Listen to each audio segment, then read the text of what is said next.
Bien, buenas noches a todos. Nos encontramos hoy 27 de junio en nuestro tertulio, en nuestro espacio para hablar de un tema que yo sé que a todos les agrada, o más bien todos nos hemos criado con una nueva figura de enseñanza, una nueva forma de paradigma que nos han venido vendiendo las redes sociales.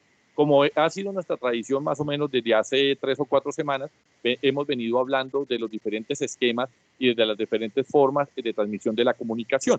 Y en ellos pues hemos tenido la opinión de ingenieros, arquitectos, porque ellos son los últimos que han presentado las modificaciones, eso que era exclusivamente para las áreas de la ingeniería y para las áreas de las ciencias exactas, como se tienden a llamar, pues se ha venido transmutando hacia las ciencias visuales o lo que tendemos a llamar como el cine, la radio y la televisión. En ese sentido, pues entonces aquí hemos tenido la oportunidad de hablar con el profe Gilberto, que es director de la emisora del radio Ariari en el Meta, y nos planteó sobre los medios audiovisuales. Y ahí nos surgió una idea que siempre ha estado en nosotros y que de esa manera pues la hemos querido trasladar por solicitud de los propios estudiantes. Agradecemos al profe José David, que entendemos que es una persona que desde sus tiernas edades infantiles ha venido siguiendo la historia de los cómics, algo que la gente se burlaba. ¿Recuerdas, José? Cuando en tiempos pasados se burlaban que uno decía que íbamos a hacer estudio de los superhéroes, estudios del cómic, estudio de los, digamos, de las diferentes formas de manifestaciones a través de la impresión escrita. La gente en mis épocas compraba el periódico el domingo para 3 secciones, y eso no fue ninguna vergüenza ni ninguna pena decirlo, que era el deporte, o sea, ver la sección deportiva, ver la sección de monos y ver la sección de empleos. Era para lo que realmente la gente compraba el periódico los domingos. Y en eso, pues entonces empezó a desarrollarse un estudio que más o menos lleva ya el profe José David, lleva unos 15, 20 años, si mal no recuerdo, profundizando en esas temáticas. A su vez, pues entonces hemos querido invitar al profe Rogelio Acevedo, quien es un profe, digamos que ha sido un compañero nuestro, compañero de la maestría, compañero de causas, compañero de discusiones y demás, que también nos ha invitado, digamos, a sus espacios, y pues quisimos retribuirle y hacerle el decoro de invitarlo a nuestro espacio. El profe es filósofo y el profe tiene una interesante visión del mundo.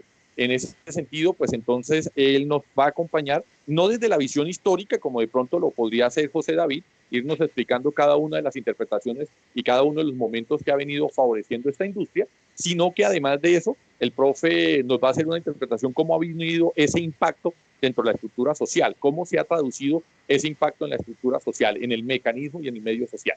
Entonces, vamos a dar formalidad e inicio a nuestra tertulia. Les agradecemos a todos nuestra asistencia. En estos momentos les comento que gratamente tenemos las 4 salas llenas. Entonces, si habíamos habilitado, voy a habilitar que queden de a 20 personas, porque entiendo que hay personas que se siguen vinculando y hay personas que siguen deseando ingresar. Es decir, apenas vamos a arrancar, mi profe José David, y ya tenemos la audiencia de hace una semana atrás, cuando teníamos 60 personas en auditorio. Entonces, les agradezco a ambos, que sé que sus estudiantes, sus pupilos, las personas, sus conocidos, pues, se incorporan a este espacio que es de ustedes. Este espacio es su casa. E independientemente de nuestras posturas, siempre han sido toleradas, respetadas, y eso es lo que nos agrada en el medio académico. Entonces, mi profe José David, sin ir a extendernos más tiempo, quiero que nos cuentes un poco sobre la historia del cómic, ¿no? Porque en mis épocas mis papás decían que cuando uno estaba viendo tiras cómicas no estaba haciendo nada. Y resulta que ahora hay gente que vive del cómic, ¿no? Hay personas que viven de fabricar o sea, esa es la forma lúdica y recreativa y pedagógica de entretener el tiempo. Hoy en día se dice que al niño se le enseña por medio de gráficas y no por medio de textos escritos. Entonces, en ese orden de ideas, pues te invitamos, queremos surtirnos y nutrirnos de tu conocimiento, y en esa medida pues te pido que nos ilustres, ¿no? De dónde viene, cuál es la historia del cómic, cuál es el punto de partida, de dónde salió esa idea, quién fue el que lo elaboró y si se pensó en algún momento que pudiera llegar a tener el impacto que ahorita tiene. Mi profe José David, tienes el uso de la palabra. Vale, muchísimas gracias, profe Rafael. Bien, agradecerles a todos su asistencia. Igualmente es para mí un gusto estar con ustedes en este espacio y específicamente hablar de uno de los temas que, como lo ha dicho el profesor Rafael, es un tema que ha ampliado y hemos profundizado a través de los diferentes espacios académicos que se ha luchado, por decirlo de alguna manera, con esto. Tradicionalmente se ha pensado que estos cómics o que la figura del cómic históricamente se ha pensado que son solo meros productos de entretenimiento. Desde sus inicios, cerca de la década del 20, estamos hablando de 1920, habían iniciado a aparecer en los periódicos tiras cómicas, tiras cómicas en las cuales consistían en 3 o 4 imágenes que llevaban una secuencia de diálogos con un fin entretenitivo o de entretener a las personas, e incluso para la década de 1920 empezaban a tener ciertas críticas a los hechos históricos que se vivían en aquel momento. Para la década de 1928, una vez se supera la Primera Guerra Mundial y se empieza a vislumbrar en Europa el surgimiento del nazismo, en Alemania específicamente para la década del 28, empieza entonces Estados Unidos a crear una nueva propaganda porque hay que hacerle un frente a toda la propaganda nazi que están haciendo en Europa, que está tomando mucha fuerza. Frente a eso entonces surgen lo que llamaríamos, o lo que se llama en la historia del cómic, como el primer superhéroe de la historia, que es el que nosotros conocemos como Superman. Pero antes de la noción de la figura de Superman, existían otras figuras heroicas, ¿sí? Y ahí aparecen esas figuras heroicas. Ya existía, por ejemplo, en ese momento lo que eran las figuras de Calimán, el Santos,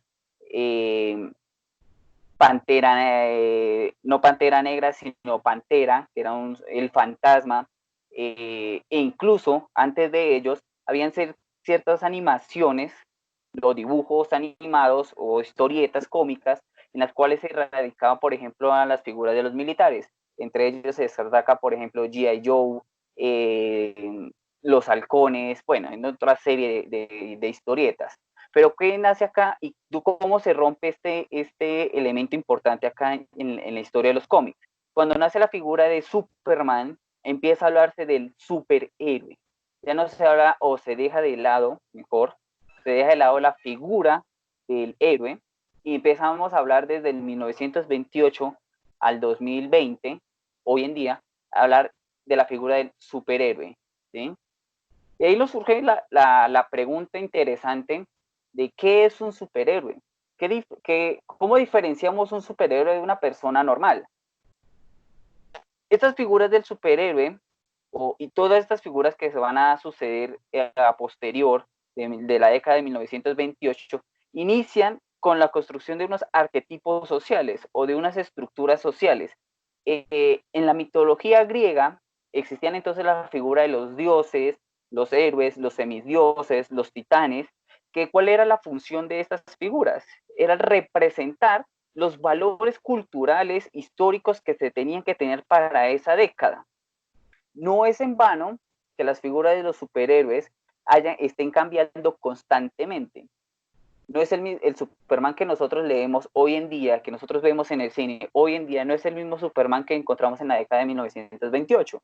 En 1928 Superman se la pasaba peleando contra comunistas, contra nazis, contra grandes multinacionales, porque era el pensamiento de la década de 1928.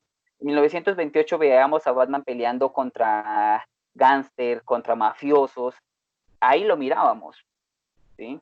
A la diferencia del Batman, del Superman que encontramos hoy en día, que se la pasan peleando contra alienígenas, contra extraterrestres, que ya cambian las nociones porque la realidad que vive el superhéroe va muy, o está ligada, de otra manera, a los hechos históricos que se representan. Por ejemplo, retomemos un poco el elemento de los griegos. En la antigua Grecia estaban la figura de los semidioses, que eran esa combinación de mortalidad y divinidad. Tenía el elemento humano y un elemento superior. Tengamos presentes esas dos ideas porque eso es lo que nos va a permitir entender el concepto del superhéroe. Un concepto, válgase la aclaración, un concepto que es puramente y netamente norteamericano. Y que lo tienen o lo monopolizaron las dos empresas que nosotros conocemos, DC Comics y Marvel, que fueron las que monopolizaron esos dos conceptos en la década del 50. ¿Sí? Por eso usted cuando lee otro tipo de historietas o ve otro tipo de animaciones, ellos se refieren a héroes más nunca se refieren a sí mismos como superhéroes. Por ejemplo, en Dragon Ball Z nosotros miramos son héroes o guerreros, más no miramos superhéroes, aunque tengan todas las características del superhéroe, por cuestiones legales del monopolio que tiene DC y Marvel, eso ya entramos en una parte económica después del 40, DC y Marvel entonces tienen el monopolio de la palabra superhéroe, del concepto, porque en sí mismo es un concepto superhéroe. Entonces, para esa articulación del concepto superhéroe nace a partir de lo que fue la construcción de los semidioses, de los que destacamos, por ejemplo, de los que conocemos en el agagio cultural, tenemos, por ejemplo, a Hércules con sus 12 tareas titánicas, a Perseo como fundador de la gran Miniseas, Hipólita, la reina de las Amazonas, y Aquiles. Entonces son figuras humanas, por decirlo así, que tenían el favor de los dioses para hacer un actuar, o mejor, que tenían el favor de los dioses para su actuar. Y a partir de esa noción griega, diremos entonces que Hércules tenía que, o toda Grecia, tenía que tener los hombres tenían que tener las cualidades de Aquiles, las cualidades de Hércules, las cualidades de Perseo, y las mujeres tener las cualidades de Hipólita. ¿Sí? Entonces, esas son esas figuras que representan en el imaginario colectivo de las personas. Luego entonces tenemos los titanes de segunda generación, propiamente. Recordemos que los primeros titanes son caóticos, son despóticos, son tiránicos. Cronos, por ejemplo, que se comía a sus hijos. Pero ya los titanes de segunda generación, como Helios, que es el sol para los hombres, Selena, la guía de los marinos, como la figura de la luna, Prometeo, el amigo de los hombres, y Atlas, el cargado, el sostén o el pilar de la humanidad, son figuras que entonces, si bien tienen poderes, están al servicio de la humanidad. Y notemos entonces que cuando se configura en esa figura del titán y del semidios, creamos entonces la figura que nosotros llamaríamos el superhéroe. ¿Cómo se construye entonces la figura del superhéroe? La figura del superhéroe, propio de la sociedad moderna, tiene que tener entonces tres características o tiene tres pilares. El primer pilar, propio de las sociedades occidentales, marcadas por el cristianismo, entonces tiene que tener la noción del sacrificio. El superhéroe tiene que sacrificar su tiempo para servirle al otro, bajo el precepto amar al prójimo, amar al otro. ¿Sí? Ahí la noción del sacrificio. Ustedes noten en todas las historias cómo Batman deja de ser un multimillonario playboy a trabajar todas sus noches protegiendo Ciudad Gótica. O Clark Kent, en vez de estar dominando al mundo, pues se pone de reportero para darle servicio a la humanidad. O el mismo Iron Man deja de hacer sus armas para salvar a la humanidad. O el mismo Capitán América que se somete a un experimento para servirle a la comunidad. Entonces notemos ahí la idea del sacrificio, ¿sí? Una noción muy dada desde el cristianismo, que se enmarca entonces en nuestra cultura y en nuestro imaginario. Entonces, yo debo sacrificarme por el bien del otro. ¿Pero por qué? Sería una de las preguntas que nos podríamos hacer y que podríamos en este espacio debatirlo. ¿Por qué sacrificarme por el otro? Por ejemplo, otra de las nociones para ser héroe. Mi profe. Dígame, mi profe. Estoy usando el espacio del profe del Chocó. Eso mismo que su merced está preguntando, se lo queremos preguntar a nuestro profe Rogelio. Mi profe Rogelio, colabórenos haciendo un análisis de la alienación social en pos de la figura del cómic, entendido en tres aspectos. Esta pregunta se la hacen directamente desde Buenaventura. Perdón, desde Quito, Yo aquí ya me acaban de hacer la corrección. Es que tenemos el enlace con Quito, con los profes que se encuentran en estas grandes latitudes colombianas. Y en ese sentido, pues como se dieron cuenta, ya superamos la cifra récord. En estos momentos tenemos casi 85 personas enlazadas en las diferentes salas. Voy a habilitar a que queden de grupos de 30, ¿sí? Para que cada sala vaya quedando llena. Entonces me voy a tomar la vocería por parte del profe Aymaná, que nos está escribiendo desde Chocó, y por eso van a ver que estoy hablando desde acá para no interrumpir la grabación que se está haciendo desde la universidad. Mi profe Acevedo, ¿qué análisis filosófico se le puede hacer a esto que nos está hablando el profe Carabuche en la estructura de alienación social? ¿Por qué aclaramos un poco la pregunta? Entendemos que hay dos visiones, ¿cierto? Una que es el hombre común y corriente que tiene que levantarse todos los días a cumplir unas ciertas funciones para el desarrollo de su subsistencia y su diario vivir, y otro que es la persona que tiene que estos poderes que tanto nos hablaba el profe José David, y que de una y otra manera, pues entonces su vida es excepcional.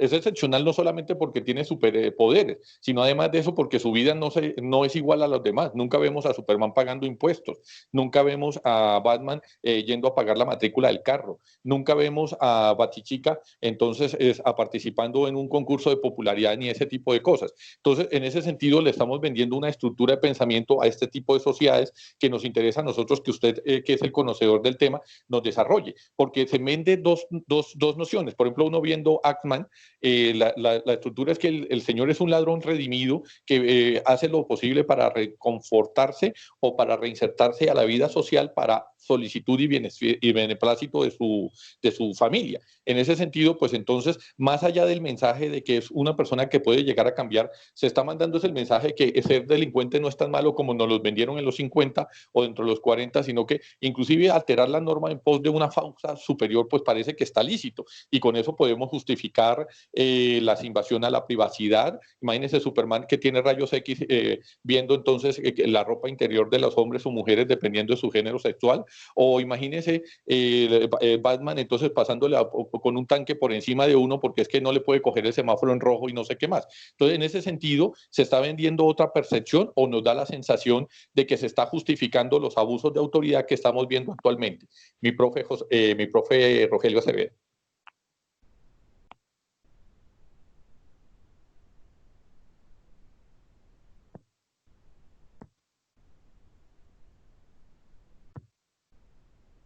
Mi profe, ¿estás ahí?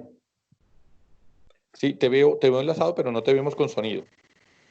Buenas noches. Lo tenía apagado el micrófono. Listo, ahora sí, ya te restablecimos el sonido. Yo estoy hablando desde mi contertulio para no dañar la grabación original. Te estamos viendo nítido en estos momentos, por eso no quiero tocar el aparato. Te voy a hablar desde el teléfono de uno de los compañeros que también es contertulio nuestro. Vale, muchas gracias. Entonces, no, decía que un saludo a ti, Rafael, y a todos los que nos están viendo y escuchando. Y que coincido en parte de lo que tú mencionas, sobre todo porque hace parte todo este imaginario de un constructo mitológico. Y en eso me parece acertado lo que dice el profe José David. Porque el hecho de recurrir a la mitología griega, que es, digamos, uno de los pilares de la construcción cultural de Occidente, es supremamente importante. Y bueno, él también estaba mencionando el otro ingrediente que es el cristianismo. Pero yo quisiera resaltar dos cosas acá para recoger tanto lo que dice el profe José como lo que dice Rafael. Y es esto. En principio, esta mitología de todos los pueblos de la Tierra tienen una mitología, pero por razones de eurocentrismo, por el papel hegemónico que ha tenido Europa y Estados Unidos, solamente se ha privilegiado el horizonte de sentido griego. Entonces, nuestro referente del pasado siempre ha sido los griegos y no más. Y me parece interesante que la pregunta que formulaba el profe Rafael viniera precisamente del Chocó, porque la mayoría de los superhéroes no son negros, ni son mujeres, ni son comunidades. Y eso es lo que yo quería mencionar acá en una primera etapa. Estos seres mitológicos de la religión que ahora se llama capitalismo aparecen con unos poderes, como bien lo decía José David, sobrenaturales. Es decir, se hace una clara distinción entre el ideal, tal como uno crea a los dioses, un ideal de un ser invulnerable, un ser que está por fuera de la ley. Es más, él es capaz de restaurar la ley. Y es el caso de Superman, es el caso de Batman, los cuales restituyen el orden, pero no lo subvierten. Hay una obediencia ciega a la ley. El caso de Jesús no del imperio romano, sino la víctima del imperio romano, que es diferente, no es del de Constantino I, es el del judío que ha sido crucificado por el imperio. Este no es vulnerable, y segundo, este presta un servicio, y me gustó esa idea que tú mencionabas, José David, del servicio y que por qué tendría que servir. Estos superhéroes son privilegiados, estos de Marvel y la otra multinacional que mencionan, son privilegiados. Primero son blancos, son ricos, son de una clase aburguesada y no se sabe cómo llegaron sus ingresos. En el caso de Superman, se trata de un extraterrestre que por alguna otra razón es más fuerte que todos los demás, pero que coincidencialmente cuando viene a visitar la Tierra, yo me acuerdo de la película del 72, creo que era Superman 2, cuando vienen los extraterrestres a hablar con los gobernantes del planeta, van a Estados Unidos. Eso demuestra la hegemonía imperialista de ese país. Y coincido contigo, la Primera y la Segunda Guerra Mundial se utilizó la tira cómica como una forma de ejercicio propagandístico. Hay una película de Woody Allen que se llama Días de Radio y hay un personaje, como es con radio, pues todo se hace con sonido, no hay imágenes, pero como van ahora, el enemigo público ahora es Hitler, entonces el enemigo de la caricatura, no recuerdo cuál es, resultó ser nazi con toda la simbología nazi. Y después fueron los comunistas. Ahora se hace de manera soterrada hacia los pueblos racializados, es decir, hacia los musulmanes, hacia los palestinos, de manera sucinta, ya no tan directa, pero se hace. Y también hay una intención de reivindicar el papel de lo femenino, pero es escaso y secundario. Primero, la mujer allí tiene que ser sexy, o sea, tiene que cumplir con un parámetro de belleza estandarizado. Entonces tenemos a Gatúbela o a la Batichica, son mujeres esbeltas. La Mujer Maravilla, que la posicionan de alguna forma como un ejemplo de feminismo, y sin embargo es un feminismo de clase, es un feminismo blanco. ¿Y dónde están las mujeres que no comparten ese esquema? Pero lo más grave y que tiene una consecuencia política es que estos superhéroes hacen todo solos. O sea, la comunidad no participa en absolutamente para nada. No hay héroes comunitarios. Yo pensaba, ¿y por qué no? ¿Por qué no pensar que un pueblo es el que resulta ser el héroe? No, no, no. Es una persona. Es una persona que reúne en él, tal vez simbólicamente, todos los poderes eh, de lo que pretende representar. Afortunadamente hay películas donde esto se pone en contradicción. Yo recuerdo, y con esto para dar paso al desarrollo de lo demás, yo recuerdo que en la película Superman, el hombre de acero, hay una clara alusión a Jesús, pero el Jesús del imperio. Los colores del uniforme de Superman son los colores de la bandera norteamericana, pero se habla de la ascensión de Cristo. Hay una parte donde le dicen que tienen que tenerle protección, o sea, que lo aíslan. No sé si tienen en mente la película a la que me estoy haciendo referencia. El caso es que él dice, yo ya llevo 33 años en este planeta. 33 era la edad de Jesús cuando es asesinado. Entonces, toda esta simbología aparece allí. Y repito, el Capitán Planeta, el Capitán América, es un capitán pero de Norteamérica. Y hay incluso un meme donde se le burlan y dice, veas, hablo con el Capitán América, es que tengo un problema aquí en Cochabamba, Bolivia, ¿será que viene? Ay, ¿dónde es eso? Entonces, como que tiene que replantearse si efectivamente es un Capitán América o es un Capitán estadounidense. Eh, Eso por ahí, pero lo que me parece fundamental es hacer esas asociaciones. Primero, que hay una ideología mitológica y todo un recuento de lo mítico en la figura del hombre, del macho, ¿sí? Asociado a Cristo. Recordémonos que Estados Unidos es un país altamente protestante y, bueno, y racista. Y por el otro lado, solitario. No hay comunidad, no se trabaja en comunidad, Superman lo tiene que hacer todo, se le muere la chica y él le da la vuelta al planeta para que todo se devuelva, en fin, para que se devuelva en el tiempo. Eh, y Batman, que eso lo he visto muy gravemente, cumple el papel de un paramilitar, porque en la medida en que se ajusta a las leyes de Ciudad Gótica jamás estaría en contra de la ley. Entonces funciona como una figura de paramilitarismo, solamente que elegante, sofisticado y que los pone en la cárcel, no los descuartiza, como hacen los padres. Bien, mi profe David.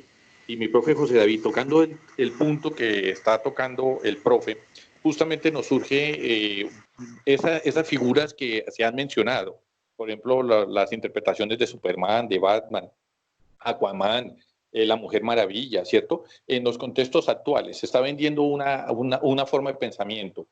No solamente lo que manifiesta por sí el profe Rogelio, sino que además de eso hay unas eventualidades. Por ejemplo, nunca habíamos interpretado esa figura de Batman paramilitar, pero porque siempre lo hemos asociado con que es el que hace respetar la norma. Pero si uno se da cuenta, sí, efectivamente, ¿de dónde sacan o sea, imagínense la policía pidiendo ayuda a un tercero para poder controlar un problema de delincuencia en una ciudad? Eso pues, es recurrir a un elemento de violencia externa que nosotros traducimos aquí en Colombia y conocemos como el paramilitarismo. ¿Sí? Eso es exactamente la misma postura, cuando el Estado se rinde a través de la formación de sus propias leyes y tiene que recurrir a las leyes de la violencia extrajudicial para poder establecer un cierto orden en ciertas comunidades que siente que se le han salido del lugar. Pero lo mismo uno lo podría pensar en Superman. Superman es una persona que no necesitaría trabajar, es una persona que tiene todo el poder del mundo, puede atacar un banco, puede meterse a una casa cualquiera y además de eso, pues obedece al ideal y al prototipo de belleza norteamericano, que es el que nos han infundido aquí en América, generando grandes contornos y grandes trastornos, porque aquí tenemos niñas y muchachos que se quieren parecer a la Mujer Maravilla y se quieren parecer a esa figura mitológica o mitolizada, porque es una cosa distinta a la mitológica. Usted sabe que lo mitolizado es aquello que viene en lo contexto actual, o sea, es una percepción de la modernidad traída de una idea del pasado, que es una cosa distinta a la mitología, que es lo que nos explicaba el profe José David. En ese sentido, nosotros hacemos la pregunta, Colombia, y más exactamente estas latitudes rara vez impregnan al norte, y una de las consecuencias recientes que se dieron fue cuando salió y surgió Betty la Fea, porque mostraba justamente esa otra realidad que nadie quiere ver, la niña gorda de gafas, que, ¿cómo se llama?, que no es agraciada, pero que su belleza y su conocimiento y su inteligencia deberían ser suficientes para surgir en un mundo donde solamente se vive la apariencia, ¿no? Entonces, en ese sentido, mi profe, ¿qué interpretación le da usted a ese contexto? ¿Qué tipo de formación le está dando? ¿El niño Barbie, el niño plástico, la niña objeto sexual? Y por eso uno podría explicar todos los problemas que se han venido dando en el transcurso de estas semanas y que siempre han estado en las diferentes noticias, en diferentes espacios y diferentes épocas, o muy por el contrario, ese superhéroe es una forma de control, como lo explicaba el profe, de traer una figura del pasado para querer asemejar una sociedad que es diferente y disímil en sí mismo.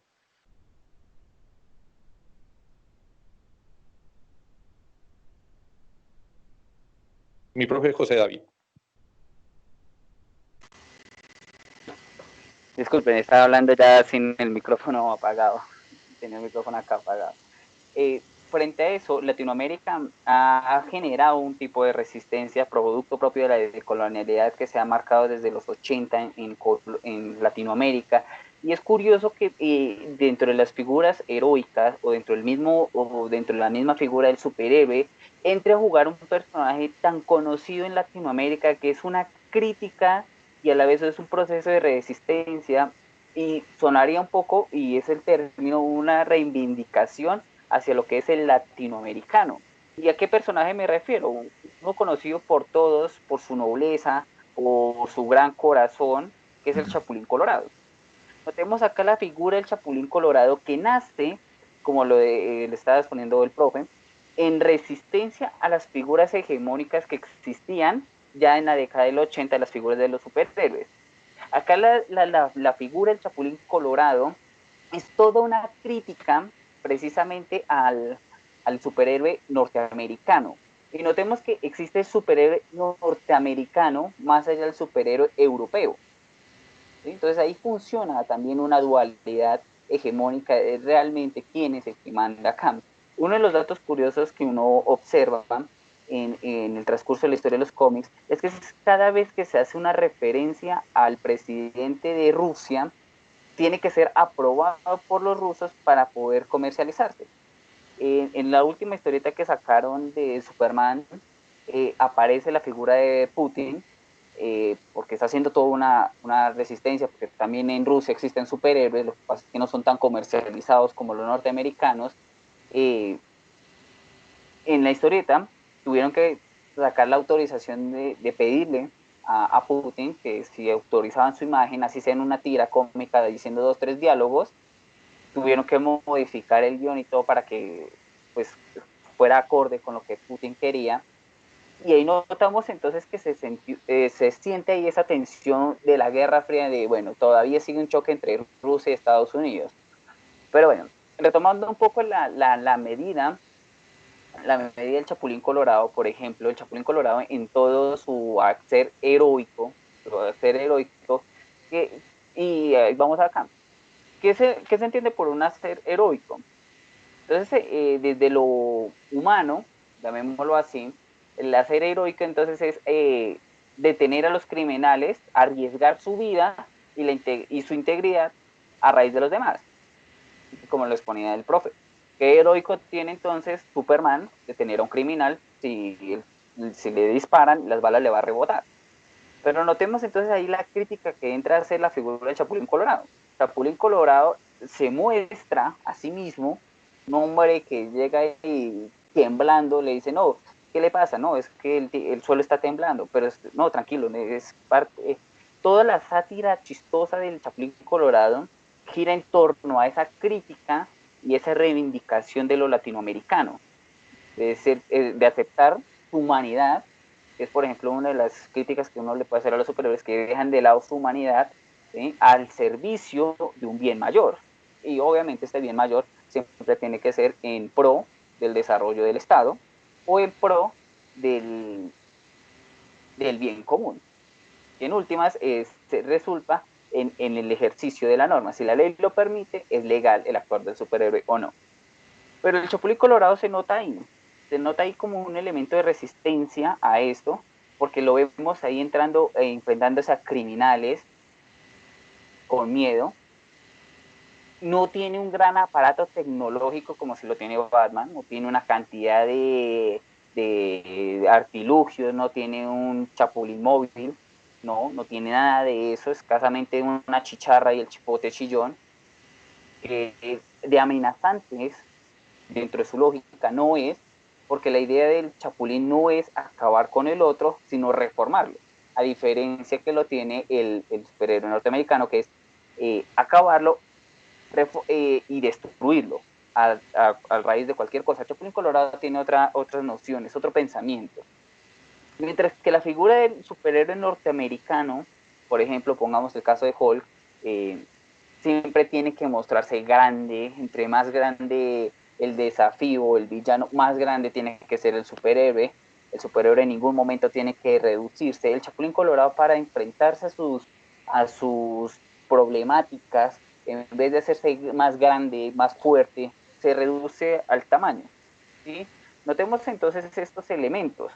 Notemos uno de los elementos importantes que el Chapulín Colorado, en el marco en el que se crea la figura del Chapulín Colorado, cambia, hay una ruptura en la historia, llamémoslo así, porque durante la década de los 20, 30 y casi hasta el 80, la figura del superhéroe tenía que ser oculta, la máscara, ¿sí? Se entiende ahí, ¿por qué? Porque es que hay una guerra que se están dando dos potencias, entonces ahí en el marco de esa guerra tiene que haber el espía, es que el enemigo es el Estado, entonces el Estado no debe conocer mi rostro, porque si conoce mi rostro, me va a acabar a mí, va a acabar con mi familia, va a acabar hasta con el nido del perro. Entonces ahí volvemos, como lo decía el profe, también coincide un poco con esa idea del paramilitarismo, del guerrillero, o del partisano, más bien podríamos marcarlo ahí en esa idea del partisano. Veamos que, por ejemplo, Batman no es tanto que luche contra el Estado mexicano como tal, sino que es a la protección de su territorio, nada más Ciudad Gótica. A él no le interesa qué pasa en Metrópolis, a él no le interesa nada. Notemos que los superhéroes tienden a ser muy territorialistas o manejar una territorialidad en su actuar. Es muy rara vez que Superman le va a pedir ayuda al otro, ¿sí? Notemos el elemento de lo solitario que nos mencionaba el profesor. Y es por eso, ¿no? Porque se tiene que respetar unas territorialidades, se tiene que respetar ese elemento. El Chapulín Colorado hace también una crítica ahí cuando aparece Mr. Sam, la figura de entonces de Mr. San, ¿quién era? Don Ramón, disfrazado como el capitán, un estilo de Capitán América, pero con capa y todo, y su arma era una bolsa de dinero. Ahí se manejan todos unos simbolismos críticos que hace Chespirito en esa figura. Y siempre era el auxiliar, miremos acá, el auxiliar del Chapulín Colorado. Él quería mostrarse superior, pero siempre resultaba siendo el auxiliar del, del Chapulín Colorado. ¿Qué hizo los Estados Unidos? En Estados Unidos entonces crea figuras auxiliares, o lo que llamaríamos los ayudantes, para que me entiendan un poco la idea, Robin, Superboy, todos estos diminutivos, y en esos diminutivos entran las figuras latinas. Con su familia en una de las viviendas aledañas al terreno. Los primeros que me interesan a la historia o a los cómics también desde la década del 90, cuando empiezan a mirar que en Latinoamérica está haciendo resistencia a esos productos. Entonces, ahí, ¿qué es lo que hace Estados Unidos? En vez de luchar contra esa resistencia, los adapta, minimizándolos a los puntos. Recientemente, hacia la década, hacia el 2010, 2015, han entrado figuras representativas de superhéroes con otros tipos de nacionalidades, pero siempre en un proceso de inclusión, pero siempre como secuaces o desde unos roles muy secundarios, por no decir que son muy mínimos en ese elemento. Acá nos entra a la pregunta interesante acá en estas reflexiones sobre lo que es la figura del superhéroe, y es que, por ejemplo, ¿son realmente superhéroes o vigilantes? En Estados Unidos, en Estados Unidos tienen un elemento llamado el justiciero, que es un poco lo que nosotros miramos en las películas de, de los vaqueros.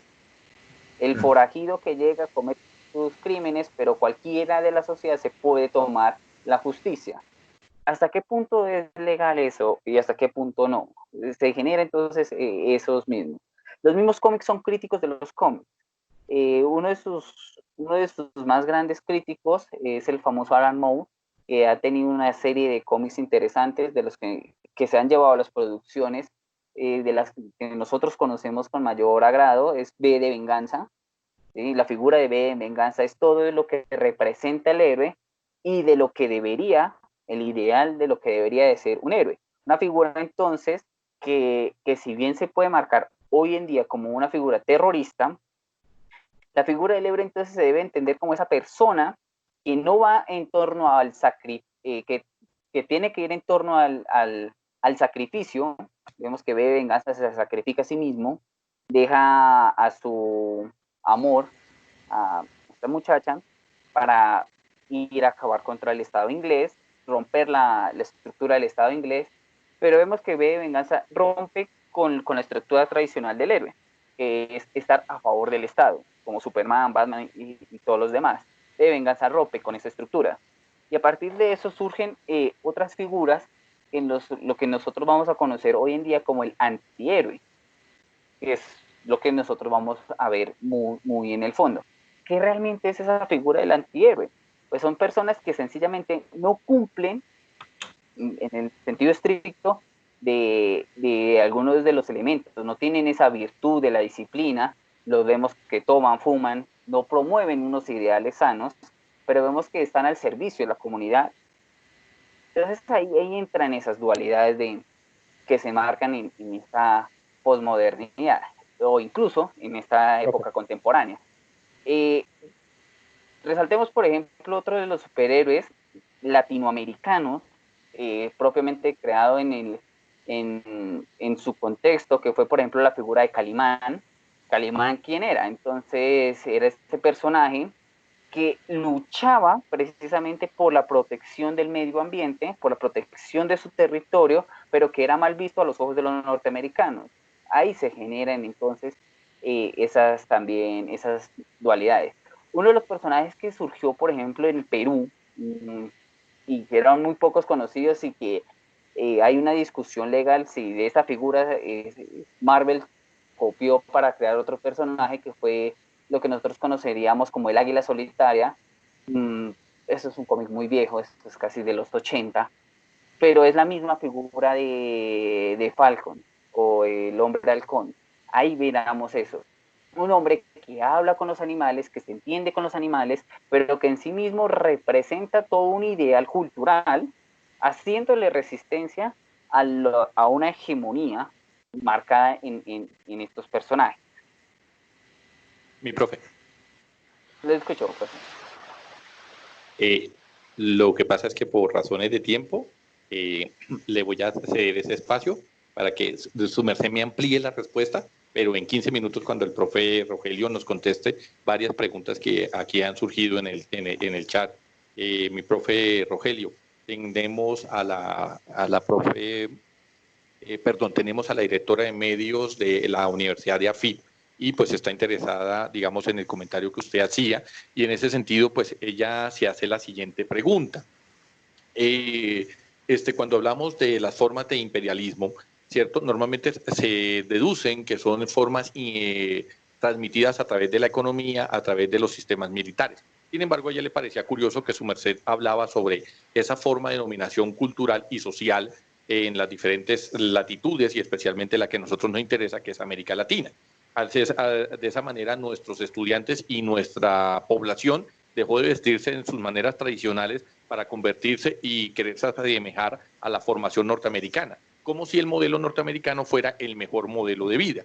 Lo mismo pasa con nuestras representaciones de ciudades, de arquitecturas y demás. Ella se hace la pregunta porque Medellín, usted sabe que ha ganado diferentes eventos de la mejor arquitectura, de la ciudad más inteligente, pues obviamente no en el sentido de conocimiento, sino porque es una de las ciudades que ha aplicado durante décadas el proceso de tecnificación. Sin embargo, siempre se quiere destacar Nueva York como la capital latinoamericana, Miami como la gran reserva donde llegan justamente estas poblaciones buscando una mejor vida, unos idearios de vida, que es el ideario de vida norteamericano, y en ese sentido pues vendieron como si la forma de vida norteamericana fuera mucho o fuera muy superior a la vida que se da en estas latitudes, pues digamos se da en este contexto local. Entonces, en ese sentido, pues ella dice, esa formación del héroe, pues normalmente se pregunta a ella, si el hombre araña viviera en Bogotá, pues no podría salir del centro porque es donde hay edificios altos. Aquí no podríamos desarrollar un tipo de superhéroe en esa forma. Se queda muy claro en San Francisco, de pronto en Los Ángeles, donde lo común es que los edificios tengan a tener ciertas, sean de 10, 15 pisos, pero en Colombia los pisos son de 5. Entonces, en ese sentido, pues el superhéroe, y en muchos barrios en Bogotá donde las casas son de 2 o 3 pisos, no más, entonces no alcanzaría a hacer el gran salto que lo muestran haciendo en las diferentes películas. Entonces, ese ideario de mostrar esa persona que puede hacer lo que no hacen los demás, que está escondida justamente dentro de una figura para niños, que se establece como si fuera el sueño icónico de ese ser humano que hace lo que yo no puedo hacer, no es una forma, pregunta ella, en que nos han vendido el ideario norteamericano o los idearios de las culturas predominantes como si fueran las nuestras. Y por eso decía sobre el blanco mono, exactamente nunca vemos al superhéroe negro. La película, las diferentes películas normalmente ponen a los superhéroes como si fueran unas figuras idóneas a seguir. Y cuando no lo representan idóneos, quieren mostrar que sus desventajas morales justamente son su mayor fortaleza, porque lo hacen en pos de una causa mayor, ¿cierto? Entonces, en ese sentido, fomentan el individualismo, el particularismo, fomentan justamente el valor de la segregación estructural, es decir, que no haya el respeto hacia las jerarquías que se establecen en las sociedades y culturas, sino que se conserven, que la persona se interprete como si fuera un ser apartado de los otros que pudiera vivir a pesar de los demás. No gracias a los demás, sino a pesar de los demás, que es justamente el ideario capitalista que usted comenzaba exponiendo. Entonces, en ese sentido, pues ella pregunta cuál sería la mejor forma de romper con ese esquema desde estas latitudes, más allá de lo que el profe José David nos ha expresado con los ejemplos que ha mostrado. Bueno, es que se está hablando de dos procesos. Un proceso histórico que uno puede empezar a dibujar desde 1492, cuando el imperio español se hizo. Empezó a gestarse un imperio español que tenía una particularidad que no tenían otros imperios anteriores a 1492, y era el cristianización teotemático. Ustedes saben que la península ibérica estuvo poblada por multitudes de culturas, de civilización. La más importante era la civilización musulmana, y allí convivían cristianos, musulmanes y judíos. Para 1492, precisamente en enero, cae Granada, que era digamos, lo que quedaba de la presencia islámica en España, y al caer Granada, y luego encubrir a América, porque no la descubren, aquí habían seres humanos, empieza toda una construcción de un imperio de carácter mundial. Por primera vez en la historia de la humanidad aparece un imperio de carácter mundial. Uno no puede entender el carácter del imperialismo si no se refiere a la cuestión española. ¿Y qué hicieron los españoles? Cristianizar a la fuerza a todo el mundo, a todos los territorios que llegaban los cristianizaron, y se empezaron a crear fenómenos de relaciones entre personas, una biopolítica basada en un sistema racial. La raza no se refiere únicamente al tema del color de la piel, tiene que ver ante todo, o sea, primariamente, tiene que ver con que unos pueblos tengan o no tengan cultura. Cuando Cristóbal Colón llega a América, que llega a las Antillas, él se pregunta si estas gentes que él está viendo allí, que eran indios taínos, tendrían alma. ¿Cuál era el referente para que tuvieran alma? Que supieran de por lo menos las 3 religiones del libro, que eran la judía, la musulmana y la cristiana. Como eso no estaba dentro de las mentes de los taínos, este señor consideró que esta gente no tenía alma. Y luego viene un debate más largo, ¿no? Con Bartolomé Las Casas y Ginés de Sepúlveda, donde se hace una discusión filosófica para determinar si los habitantes de América, de esta América que se conquistó, tenían alma o no. Y así justificar el dominio económico, el dominio político y la esclavización de hombres y mujeres. Y estudiar esa historia nos ayuda a pensar que eso fue lo que nos constituyó a nosotros primero como mestizos.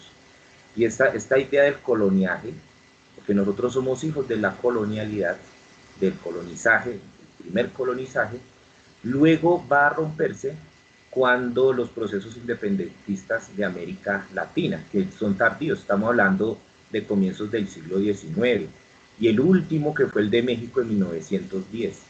Imagínense, 1910 ya es siglo XX, pero la hegemonía norteamericana empieza a gestarse precisamente a comienzos del siglo XX. Digamos, América para los americanos no es América para los americanos, es América para los norteamericanos. Y por eso toda la hegemonía cultural que hay acá de Estados Unidos pues es palpable, y ahorita está en crisis, Y esto a raíz de ¿qué? De haber ganado en la Segunda Guerra Mundial. Y el otro factor, el otro fragmento que se dividió en bloques por una guerra fría, pues fue la Unión Soviética. Esta hegemonía de quedarse Estados Unidos con el patio trasero, que es lo que consideramos nosotros de México, la Patagonia, consistió precisamente en repetir lo que hicieron los españoles, pero ya de una manera mucho más agresiva. Si bien se empezaron a bautizar gentes en el protestantismo, se empezó también a discutir la incidencia y la obligatoriedad de aprender inglés, por ejemplo, y eso sigue allí permanente. Entonces hay todos unos mecanismos para que se colonice el conocimiento. En filosofía es muy claro, nosotros casi no leemos en el pregrado a personas que no sean de 5 países de Europa, de 5 países de Europa y de Estados Unidos. Es decir, son franceses, alemanes, ingleses, italianos y griegos. El resto no existe. Eso es una forma de apropiación del conocimiento, y que es la segunda etapa, lo que podríamos llamar una especie de neocolonialismo. Y nosotros vemos la crisis actual de ese modelo. Crisis actual que tiene que ver con un deterioro del sistema de salud, del sistema educativo, porque todo está privatizado. O sea, en la última fase del capitalismo, que se llama neoliberalismo, se empezó a privatizar, a que queden en manos de las entidades multinacionales los servicios públicos, los servicios de salud, la educación. Todo eso, de alguna manera, tiene que representarse en un discurso de masas. Y los cómics, discursos y son altamente efectivos. Uno puede ver, digamos, los que ya pasamos los 40, recordamos paques de televisión como por ejemplo Los Magníficos, El Auto Fantástico. Yo revisando alguna vez este tema por ejemplo, Los Magníficos son paramilitares de nuevo, o sea, son exconvictos porque los acusaron de un crimen que no cometieron, pero ellos hacen justicia por su mano. Y me llamaba mucho la atención, por ejemplo, que en El Auto Fantástico, yo no sé por qué razón, estaban en Guatemala ayudando a tumbar un gobierno, el gobierno de Jacob Arbenz. Es decir, hay todo un diseño discursivo para legitimar la hegemonía norteamericana. Y hay un libro que se llama Para leer al Pato Donald. Y ahí dice, por ejemplo, que el tío rico, la figura del tío rico, que nada en monedas y que tiene tres sobrinos, hay una clase donde la maestra les dice, miren, vamos a jugar a hacer empresa, a comprar cosas. Dice, ¿quién quiere comprar esta isla en el Caribe? Fíjense eso, o sea, cualquier rico dice, yo quiero una isla en el Caribe, cualquier persona. No, eso lo hacen justamente los norteamericanos, que tienen además una idea de que los demás pueblos están a su servicio. Por ejemplo, Silvestre Stallone compró unas tierras en la Patagonia, con todo y mapuches. Y todo eso está en el...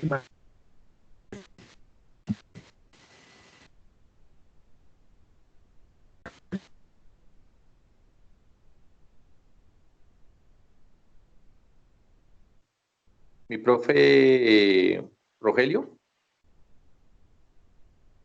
mi profe Rogelio, mi profe Rogelio, creo que se nos fue la señal. Nos quedamos en que Silvestre Salón compró unos mapuches, o no, compró unas tierras con mapuches y todo. ¿Sí? No sabemos si los mapuches son caballos o son indígenas, porque el término se aplica para ambos, ¿no? Tanto para caballos como para los indígenas. Entonces, si gusta retomar justamente ahí, porque ahí se nos quedó la grabación.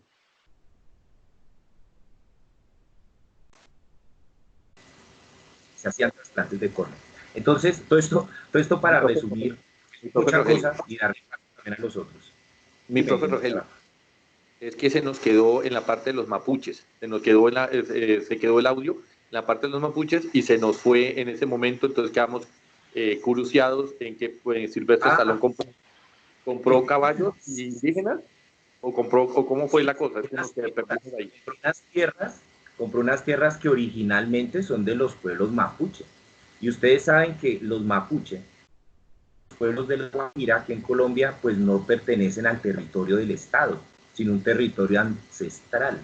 Entonces, a un guayú, usted no le va a decir, ¿usted es venezolano o es colombiano? Y dice, este es mi territorio.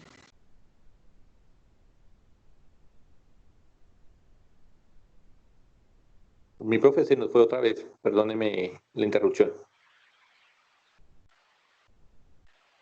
Mi profe Acevedo. Sí, mi profe Acevedo. Si le parece bien, dejemos de compartir pantalla para efectos de la calidad de la...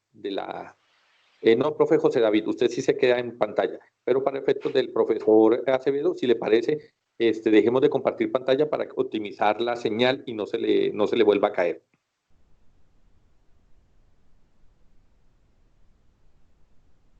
Sí, mi profe Acevedo, ¿estás ahí?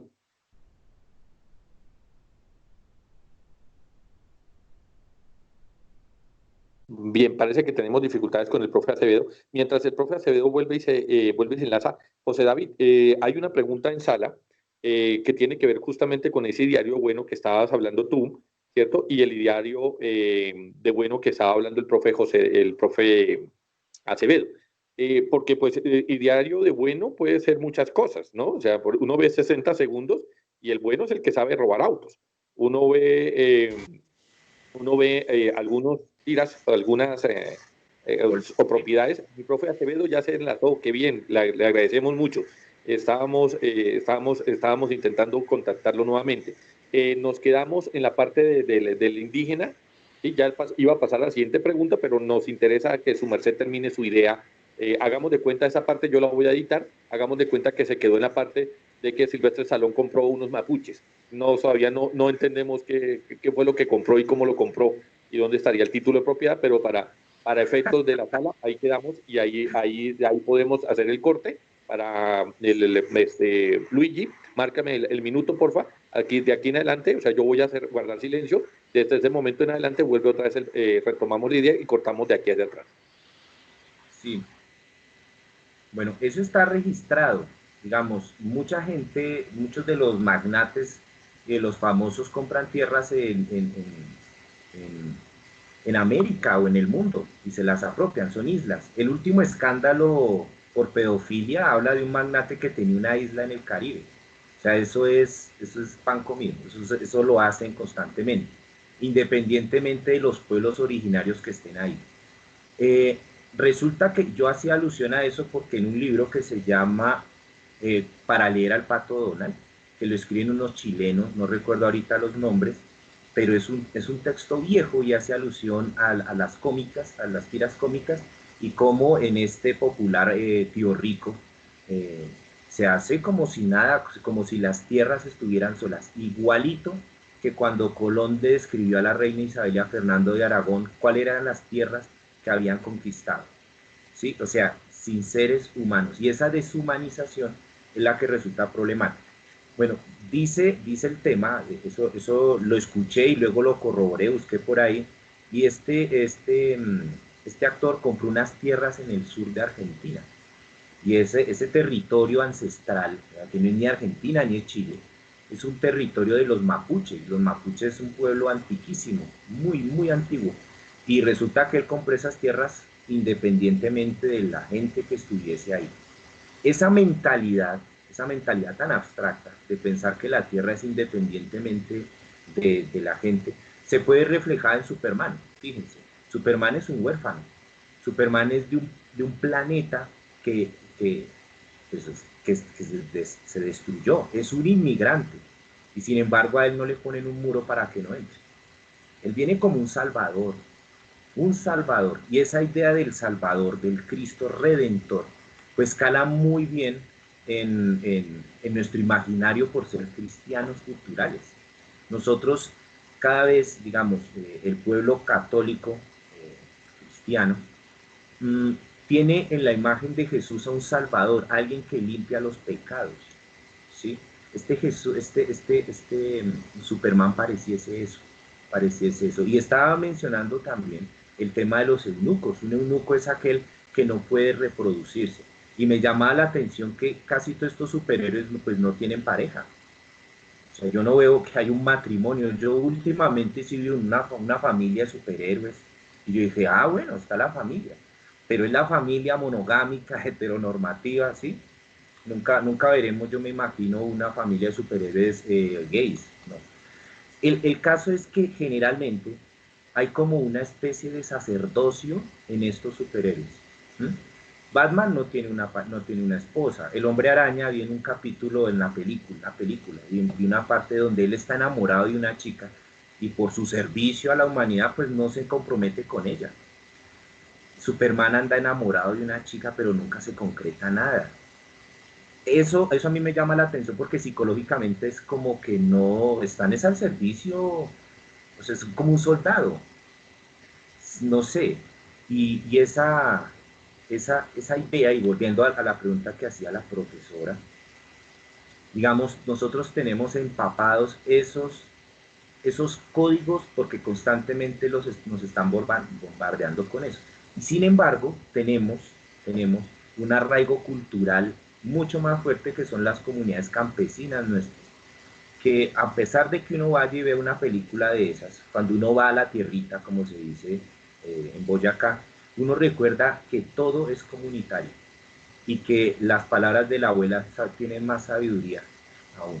Sin embargo, esto no es para satanizar las tiras cómicas, no, no, no, es para verlas con criterio, con criterio.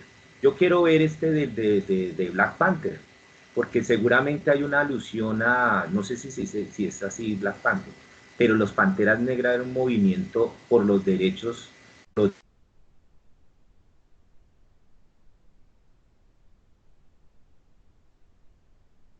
Mi profe Acevedo, creo que se nos fue se nos volvió a ir el audio en la parte de los Panthers.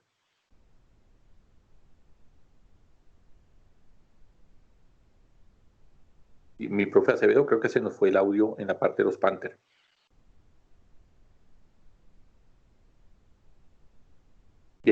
Vamos a intentar solucionar el problema con el profe Acevedo para que no, ¿cómo se llama? Para que no nos deje la idea ahí. Pero, José David, vete pensando la siguiente pregunta que nos parece interesante, creo que la hace una estudiante tuya que se llama Valentina, si no estoy mal. Creo que es estudiante tuya porque por lo menos es la primera vez que vemos Valentina aquí en la sala. Pero nos surge, ella pregunta, ¿cuál es el ideario de bueno? Porque cuando hablamos de bueno, puede ser, muchas cosas pueden ser buenas y no necesariamente reconocidas en la estructura social. Ese problema del bueno, de querer representar al superhéroe como el bueno, como el que llega a salvarlos a todos y la única forma para que pueda tener vida, tal como postraron en la última película de Batman, es que tenga que morir, tenga que fallecer, ¿sí? Para que pueda volver a hacer su vida, rehacer su vida, pero sin que la gente esté esperando de él. Eso me hace recordar una película y creo que para allá es que va la pregunta de Megamind o Megamente, como se traduce vulgarmente, donde el malo se le tocó volverse bueno porque el bueno se cansó de ser el bueno, ¿sí? Y entonces el malo, queriendo buscarse una pareja, esa pareja que nos está hablando Rogelio, de personas que, digamos, mi antítesis, que es el que me ha sentido a mi vida, pues entonces me busco un contradictor, y en ese contradictor Megamind se terminó volviéndose el bueno de la pantalla, porque el que él creó que debía ser el bueno terminó siendo inclusive más malo que él mismo, ¿no? Terminó representando la figura de los poderes del bueno, pero en la persona del malo, ¿no? Entonces, en ese sentido, le surge a ella esa inquietud. Pero vemos que el profesor Rogelio ya se vinculó nuevamente. Entonces, mi profe José David, téngame la respuesta mientras terminamos la intervención del profe Acevedo. Sí, qué pena, es que tengo problemas con el internet, entonces estoy buscando alternativas. Pero sí, no, No se preocupe, son profe, muchas esta cosas. parte se edita. Dime. No se preocupe que esta parte se edita, o sea que tranquilo que va a quedar recortada como si fuera la idea hubiera quedado enlazada en un solo frase. Ok. Bueno, no, hablaba de la esterilidad de los superhéroes, o sea, no se casan, no tienen familia, y solamente posteriormente se ha puesto como en cuestión eso, ¿no? Se ha puesto en cuestión la posibilidad de reivindicar la familia como protagonista. Hay que dar un paso más y que sea ahora las comunidades las que efectivamente lo hacen. Hay y ahorita que volví a ingresar escuché una cosa interesante, pero de Megamente, ¿no? Hay una cosa interesante, es un estudio que hace Slavoj Žižek de Batman Asciende, cuando en Ciudad Gótica se revelan los presos, ¿no? Eso es un ejército desordenado, popular, criminales, que se enfrentan a una policía superordenada que extrañamente respeta los derechos humanos. O sea, cosa que solo ocurre en Ciudad Gótica. O sea, es un modelo, sí, de reivindicar el Estado como tal, pero este Batman no queda bien librado y eso me gusta, que se está poniendo como en tela de juicio a los propios superhéroes. Decía que no había que satanizar a las tiras cómicas o a la producción cinematográfica, porque justamente el espectador no es tonto y puede ver los matices, las contradicciones y aprender muchas cosas. Incluso dejar experiencias morales bien interesantes, como este ¿cómo es que se llama? Un tipo que es que se me olvida, que tiene unos anillos y que al obtener el anillo destruye todo el planeta, o puede escoger cuánta gente se muere. Y decía, eso moralmente tiene un impacto interesante, porque dice, vea usted a quién va a dejar vivir y a quién va a dejar morir. Dice, no, eso se hace aleatoriamente. Es como la pandemia. Y uno dice, no, eso no importa quién mate, pero va a disminuir la población. Se parece mucho eso, Gravity, no me acuerdo. Gravity University, no me acuerdo. Y bueno, así como para redondear, y el profe José David mencionaba lo de las antihéroes, y con esto cierro para no extenderme y qué pena. Y era que justamente Megamente es una crítica a todos esos aspectos que tiene el superhéroe, ¿no? Y, y como su verdadero talento, el de Metroman, es ser cantante, y es un cantante pésimo, pero eso es su talento, no ser lo que se dijo que para eso era. Y dejo ahí para que siga la conversación. Bien, mi profe José David. Bien, unas cositas frente a lo que nos decía el profesor Acevedo. Sí, el concepto de esterilidad de los superhéroes era un poco marcado y se marcó bastante en lo que fue producto de lo que fue la Primera y Segunda Guerra Mundial e incluso parte de la Guerra Fría, donde se entendía entonces que usted no podía tener una familia porque la prioridad en ese momento no es la familia. La prioridad de ese momento es superar las guerras, enfrentarse a eso, y eso era el mensaje que se trataba de transmitir. Una vez se supera todas estas guerras, estos conflictos, empieza entonces la necesidad de crear familia. Eh, no se habla de familia nuclear tradicional, sino desde nuevas concepciones de familia, que es por ejemplo lo que se encuentra en las películas como los X-Men, ¿sí? Donde la diferencia, donde el mutante, y los X-Men tienen ahí ese elemento que menciona el profesor Acevedo, muy crítico de la sociedad, ¿no? Eh, los X-Men se crean en los 60 a la par, por ejemplo, el profesor Acevedo mencionaba el movimiento de las Panteras Negras. Los X-Men se crean a la par de ese movimiento de las Panteras Negras. Y se crean dos figuras bastante interesantes que son representativas dentro del pensamiento, pero dentro del pensamiento norteamericano, pero obviamente, pues como lo mencionaba el profesor Acevedo, se marcan dentro de una hegemonía blanca, ¿no? Y se trasladó la figura de Martin Luther King, a lo que nosotros conocemos como el profesor X, el de la silla de ruedas, y Malcolm X con la de Magneto, los mismos dos polos, ¿sí? Dos polos que pelean por la reivindicación de sus derechos, de unos marginados, de unos diferentes, pero estos diferentes son negros, blancos, azules, rosados, bueno, con toda la variedad de colores que tienen los X-Men, y de géneros también hay incluso. De los primeros que hay registro, de los primeros cómics que hacen alusión a la homosexualidad, a la inclusión de otros géneros, es precisamente los X-Men, porque pues los diferentes mutantes nacen con género, sin género. Ese puede ser una crítica frente a eso. ¿Quiénes son los mutantes? Y ahí entra en acervación al concepto de normal. ¿Qué es lo normal? ¿Qué es lo anormal? Si, por ejemplo, Aquaman es normal, Superman es un ser normal en una sociedad de humanos, pues ahí entraríamos con ese elemento, ¿sí? Para tener ahí en lo que hablaba el profesor de la que de la familia. Se crean entonces conceptos de nueva familia. Incluso durante la década del 60 y el 70 se mencionaba, por ejemplo, el caso que era visto para esa década de homosexualidad entre Batman y Robin. Se acusaba que Batman era homosexual por tener a Robin y bueno, y unos casos de pedofilia y todos esos elementos que se marcaron mucho ahí y se siguen marcando en la actualidad, ¿no? Pero ya no con ese sesgo social marginador de que eso va en contra de la norma, sino ya un sesgo más permisivo, ¿no? En ese caso, se han creado otros conceptos de familia, que es un poco los conceptos que volvemos ahí a lo que mencionó el profesor Acevedo, de unos conceptos de familia norteamericanos. En Norteamérica está, podríamos afirmar que en gran parte del mundo se está desasociando el concepto de familia nuclear de mamá, papá, hijo y perro. Ese era el imaginario de hace 20, 30 años, 40 años. Ahorita familia puede ser el amigo y el otro amigo, y juntos compartimos los mismos ideales, los mismos sentimientos, todo esto mismo, y creamos este concepto de familia. Usted puede discutir ese concepto de familia, pero ese es de los conceptos que tenemos hoy en día. Por ejemplo, a la pregunta que nos decía el profesor Rafael frente a lo que ha sido la concepción de lo bueno dentro de los superhéroes, entendamos que, por ejemplo, los superhéroes siempre tienen y siempre van a tener esa concepción moral.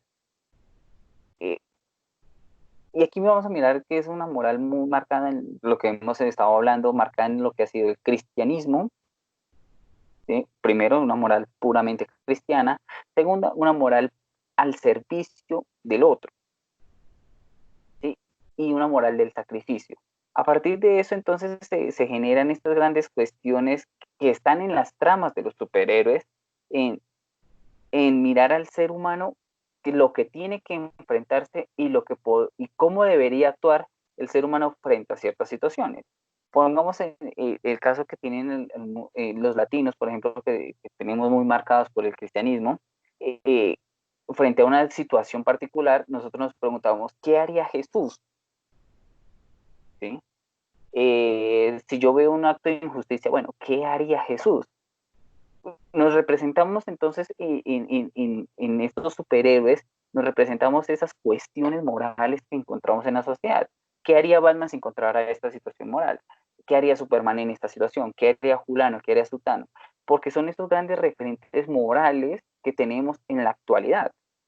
Porque de alguna manera se han desdibujado o se han perdido su parte de su mitología y los han mostrado un poco más humanos, un poco más, oiga, veamos que, por ejemplo, Superman en su última película mató, que fue todo una gran polémica porque Superman nunca mata, pero ahí mató. Entonces, venga, ¿cómo así que este nuevo Superman mata? ¿Qué representa eso en cuestiones morales? ¿Es correcto matar? ¿No es correcto matar? Digamos, por ejemplo, en las últimas representaciones de Batman se ve que Batman mata. Y parece como inaudito que el superhéroe mate.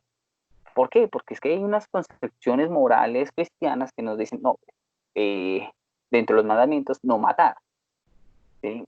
Se sobreentiende entonces que la concepción de lo bueno dentro del superhéroe responde principalmente a la moral que se elabora desde el cristianismo, porque lo que se transmite a las masas y lo que se quiere transmitir a las masas es precisamente esa moral.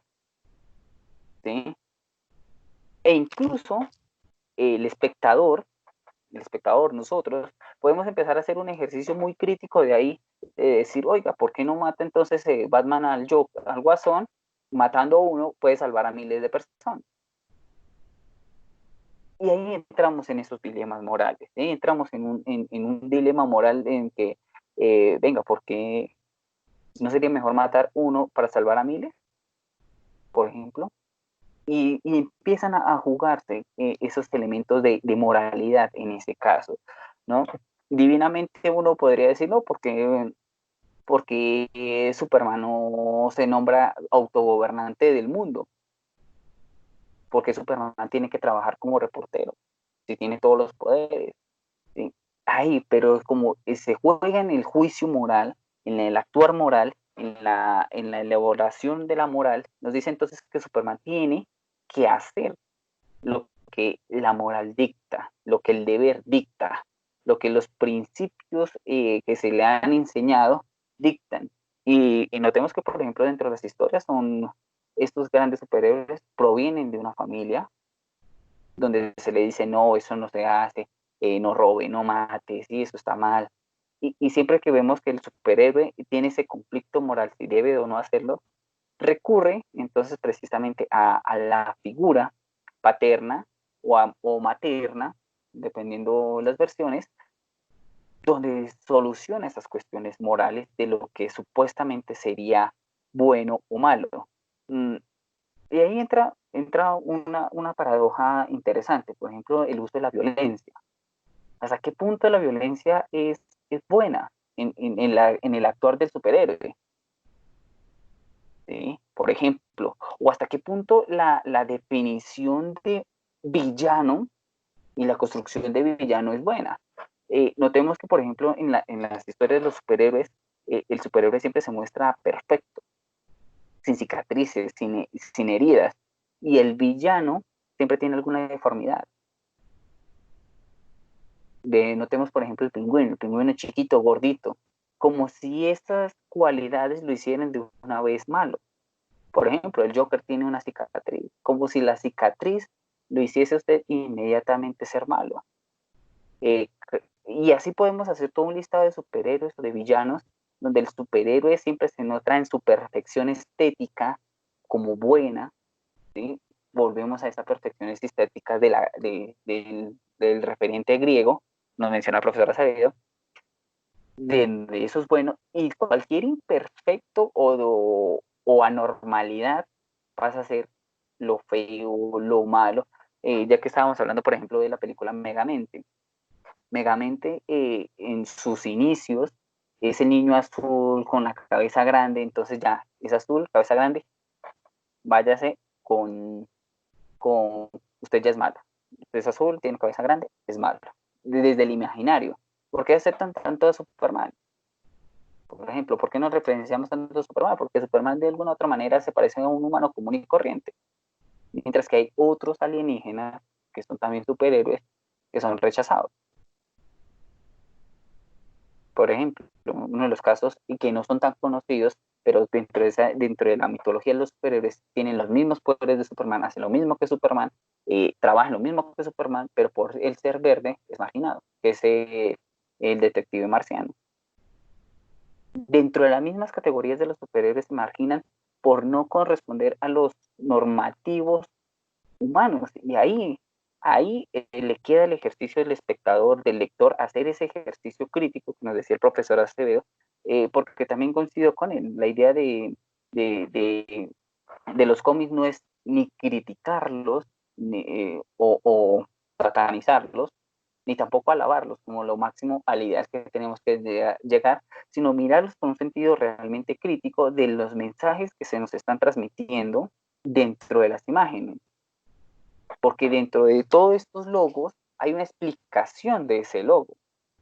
Por ejemplo, el logo de Superman es la representación misma del cristianismo puesto ahí en un personaje. No es en vano que la figura de Superman sea un triángulo, en una representación válida de lo que es el Padre, el Hijo y el Espíritu. La figura triangular, entonces, ahí puesta en un solo sujeto, lo que ya decía Thomas Hobbes en el Leviatán, el poder de todos en uno solo, que es la figura del Estado. Y ahí empezamos a mirar, por ejemplo, toda esa construcción que también va a la par de los símbolos. Está el personaje, el superhéroe, y detrás de ese superhéroe hay un símbolo que es dentro de esto, este símbolo representa lo bueno, o representa lo malo, o representa el orden, o la esperanza. Hay una construcción de esas nociones bueno y malo a través de esas narrativas simbólicas que nos ponen en duda ciertos elementos. Veámoslo, por ejemplo, y ya para finalizar acá, veámoslo, por ejemplo, el dilema moral que tiene, por ejemplo, los superhéroes en el ocultar su identidad,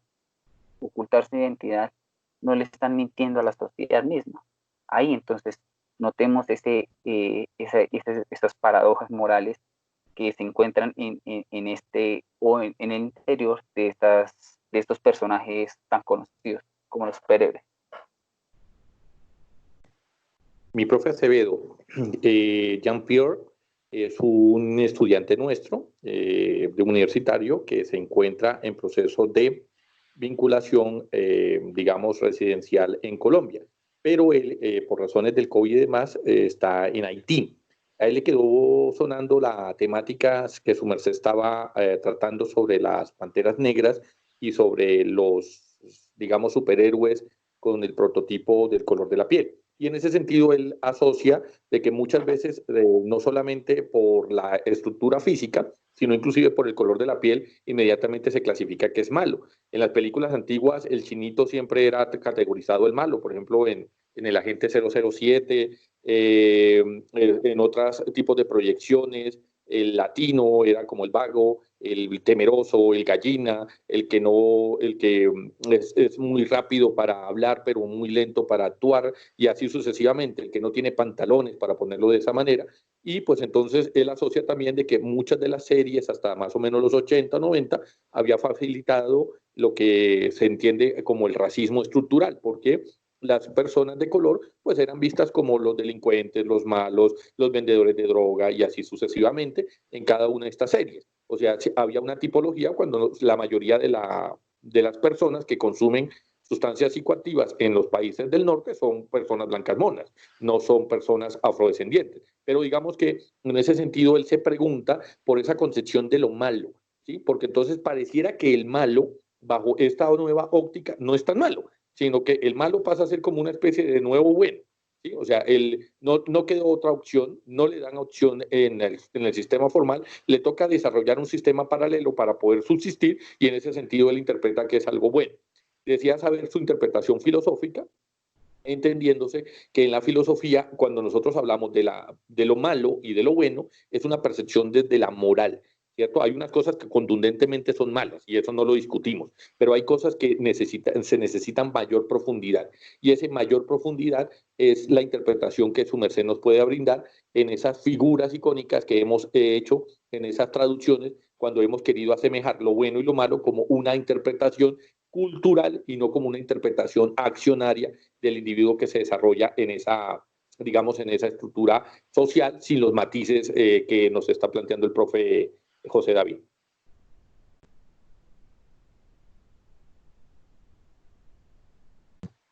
Y mi profe Acevedo, ya puedes activar tu micrófono. Siempre me pasa. Digamos, dentro del ideal que se construye del ser humano, el cual depende de la cultura en la cual tocó nacer, siempre hay un referente del enemigo o de patrones que se pudieran conjurar como bueno o como malo, como que le aportan a la vida o como que la niegan. ¿Sí? En el caso concreto nuestro, del tema de la exclusión racista o de las personas racializadas, pues tiene que ver sobre todo con el tráfico de personas secuestradas en el siglo XVI. A partir del siglo XVI-XVII se empieza a capturar en terreno africano a millones de seres humanos. Hay historiadores que hablan más de 200 millones, eso es impresionante. Me parece gigantesca esa suma de seres humanos que fueron secuestradas y separadas de sus familias y fueron traídas a América, básicamente a trabajar en condición de esclavitud perpetua, es decir, hasta que se mueran. Y dentro de ese proceso pues les fueron quitados su religión, su lengua, y se hizo todo lo posible para que lo olvidaran. Una forma de resistencia fue la música. Y en las plantaciones de algodón, en el batey, en la mina de oro, en corte de la caña de azúcar, se repetían las canciones que recordaban a los orishas, por ejemplo. Y esta memoria ancestral que se queda en la sangre, pues se vive en América Latina de una forma, pero en Estados Unidos se vive de una forma muy, muy distinta.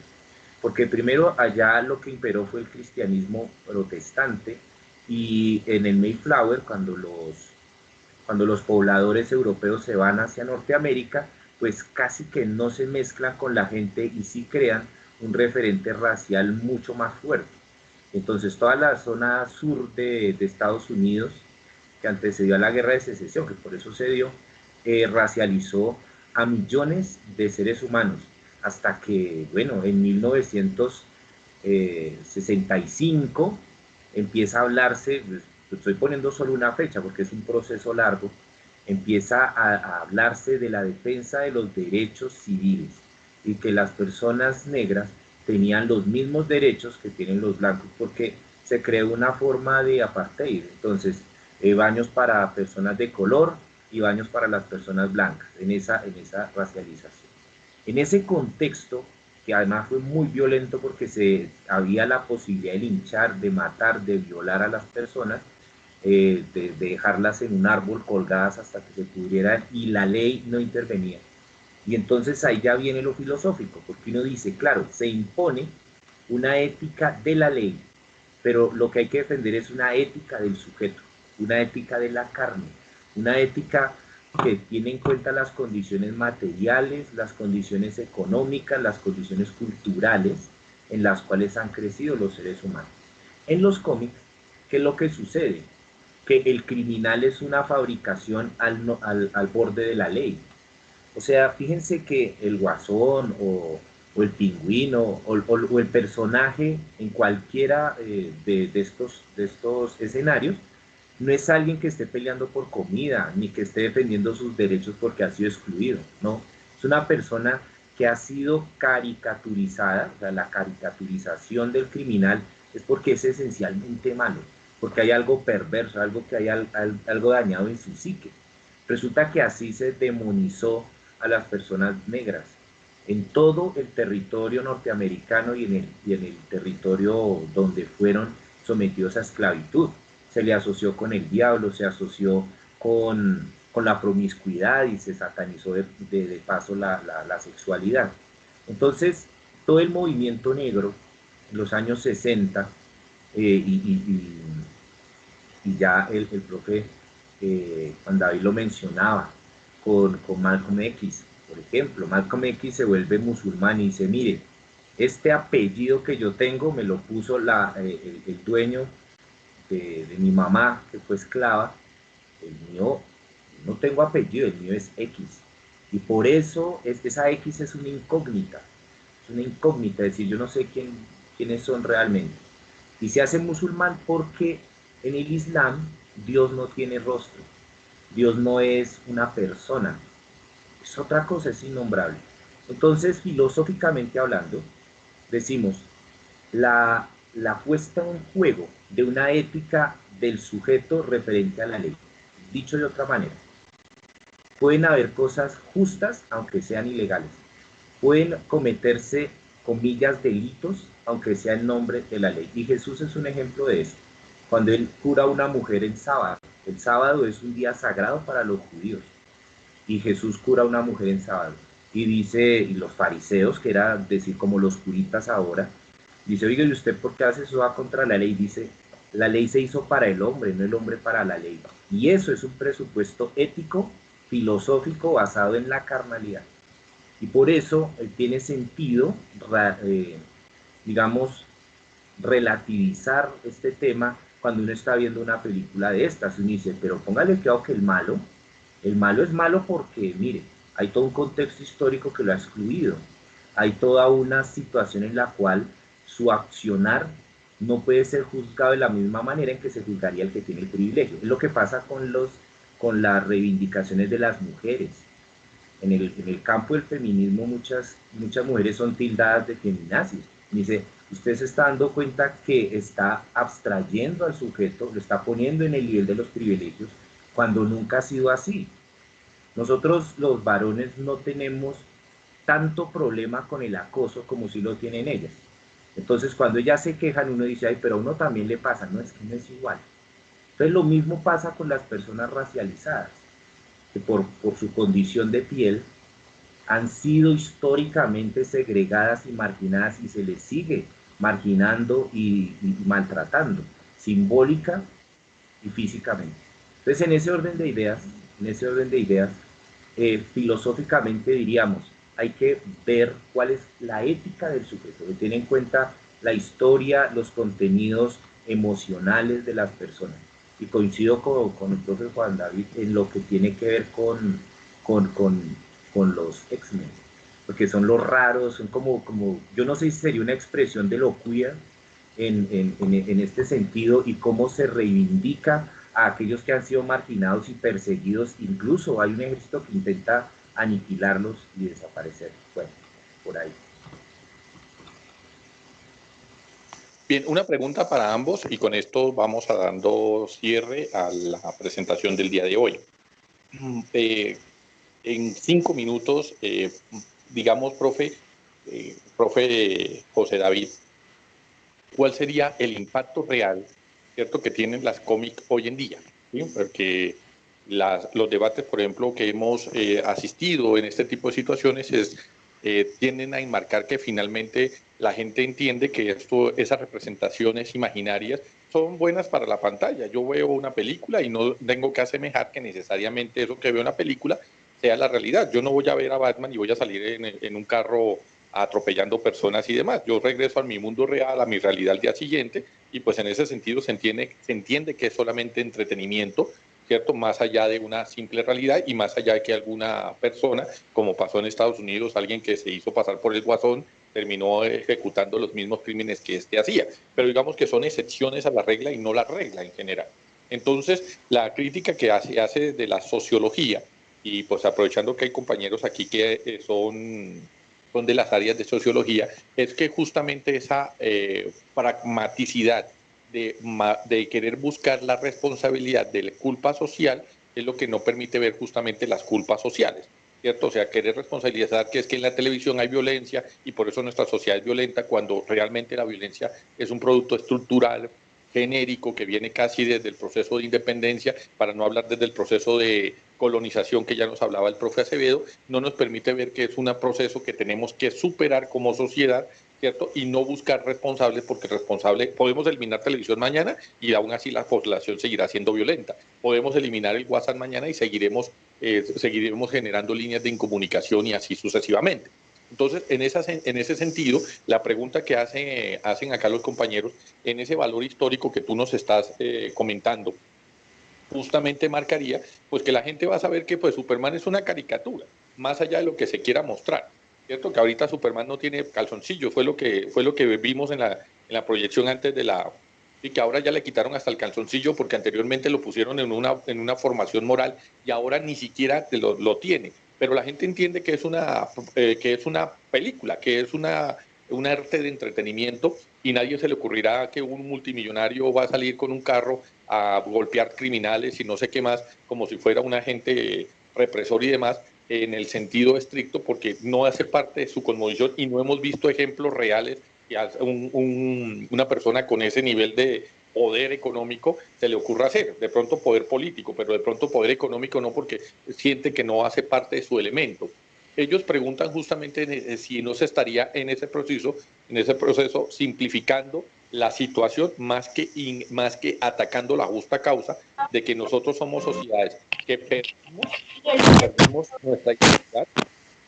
Permítame. Bien, que perdimos nuestra identidad y que lo que hicimos, ¿cierto? Y lo que hicimos fue eliminarnos nuestra posibilidad de buscar un nuevo referente queriendo emular el norteamericano. O sea, esa es la interpretación que dan los compañeros acá de la Universidad Javeriana en la pregunta que le hacen a su merced.